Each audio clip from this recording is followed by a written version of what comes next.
My granddad was a fellow called John Holsgrove. I guess a lot of younger people might not recognise that name, but if you went in the tent, you walk through the doors on the far side, there was a banner of him there. So that was put up by Ben, when the tent was around. So effectively, yeah, my granddad, he was the chairman of the Supporters Association as it was at the time in the late 70s and early 80s. And I think at that time, Tranmere had just tended to lurch from one financial crisis to the next, but it really sort of came to a head, I think, in the early 80s, right around about the 82-83 season. And, it's well chronicled on the 40 Minutes documentary for anyone that's seen it, But effectively, what had happened, the club called an EGM and was saying, look, we've run out of money, that this is the end, effectively, that we're going to have to shut the doors.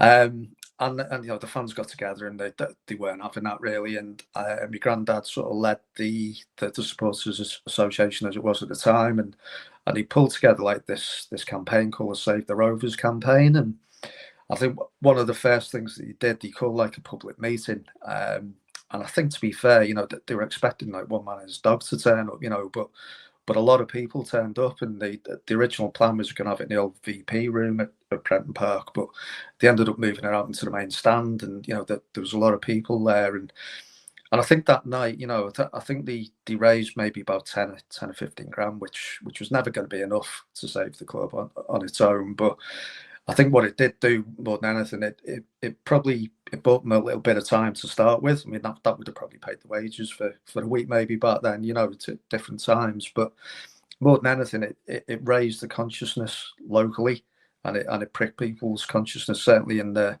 local football community, and then in the wider football community, So I think in the end, I think Wolves were one of the first teams that they come along and that they sent a team up, and I think Man United did, and then eventually, Liverpool and Everton did, and I think, as I say, as the group of fans, they were never themselves going to be able to save the club on their own, but they were able to generate that interest and get it out there into the public domain that actually there's a football club here and it's worth saving, and eventually they were able to do that deal with the council, I think it was, who come in and stepped in and went, yeah, we get it, there's one club on the Wirral here, we've got to protect it, it's an asset for the community, and he came with that loan, and that sort of saved the day at the time, So my granddad sort of led it, but there was a lot of other people involved at the time, and you still see some of the guys who were involved with that there today, which is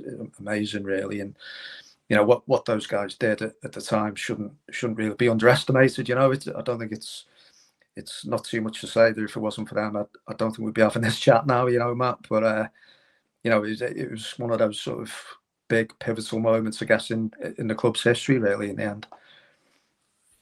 It's incredible, really, isn't it? Because if you look at Tranmere now, over the years since Peter Johnson, pre-Peter Johnson, they've never been a club that's been financially well off. But bar maybe the odd time when they had to sell a player in the late 1990s, such as John McGreal or a Kenny Irons, there's never really been a period over the last 40 years where you've thought, this club is genuinely heading for financial ruin. Yeah, we can think that their finances could be in better shape, or we could dream of their finances being in better shape, but they've never been that close to going to the wall. But anyone who was around back in the early 1980s will tell you just how perilous that situation was. 100%.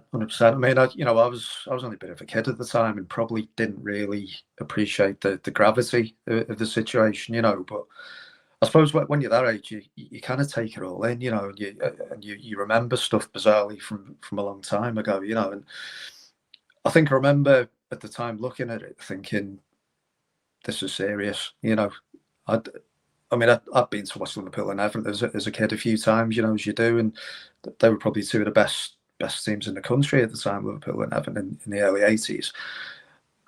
But I think, at the time that Tranmere had always struggled to get enough people through the doors. And you probably say that today as well, really, to a certain degree. But at that time, it was, if we got 1,500, I think it was a good gate, So it was always going to be a battle and I can't remember what the figure was, but I suspect he probably needed about 3,000 to even break even back then, and unless there was a big travelling support, I don't think we ever really got that. So it was a very different club to what it has been, well, certainly since Peter Johnson took over, and what you see now today. Yeah. So your granddad basically helped pull everyone together and fundraise to keep the club afloat. I mean, that's the very basics of it. Can you look back and remember how it was, I don't know, maybe in your household or in his household, and what work was going on? So my granddad was an accountant by trade. So I remember at the time that there was the public meeting, and I went along to that, and I think it was more than anything, my mum let me go because maybe it was going to be on the telly or something like that, and but I remember down at his office on Oxton Road, he got interviewed by Granada Reports. So I think Granada Reports got wind of what was going on. They'd done various interviews with him. He was on the telly because of that. And I remember at the time there was a lot of the other fans. It sounds a little bit cheesy in this, I mean, a little bit like Barry done a few years ago, but people were shaking buckets down the town. It was doing whatever you could really to try and just get some money together that'll just will keep the club going almost. And I've still got some of these leaflets in the house today that they produced thousands and thousands of these leaflets called the Save the Rovers Fund, where people could donate and make a pledge. And I think I might have this wrong, but I think that in return for making a pledge, I think some of the fans were offered shares in return for doing that.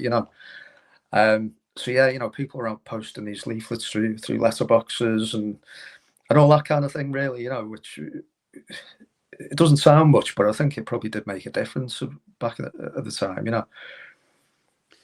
I know you've already touched on, at the time you weren't that aware maybe of what was going on or how perilous the situation it was, but if you look back now, how proud do you feel of what your family achieved? Incredibly proud, really, because I guess it's not many times where, as you say, we're touch wood, the club's been that close to going under. But I think, as you said earlier, if it wasn't for him, and if it was, I mean, don't get me wrong, it wasn't just him. There was an awful lot of other fans there that done an awful lot and still do an awful lot for the club. But I think, as I said, it was kind of a big moment in the club's history, and they were never going to have enough money to do it themselves. They always needed someone, and you always still do need someone to a degree to come in who has got that money to actually make a difference. But I think the thing with Tranmere is that when things are up against the wall, the fans always step up. You've always, that there's numerous examples of that, certainly since my time supporting them, that when things are going bad, you can guarantee that the fans will be there. And I think that's probably, obviously my personal story with it, but that's probably the biggest thing that I can remember since I've been going. Until Peter Johnson come along and was that person who could make a difference, really.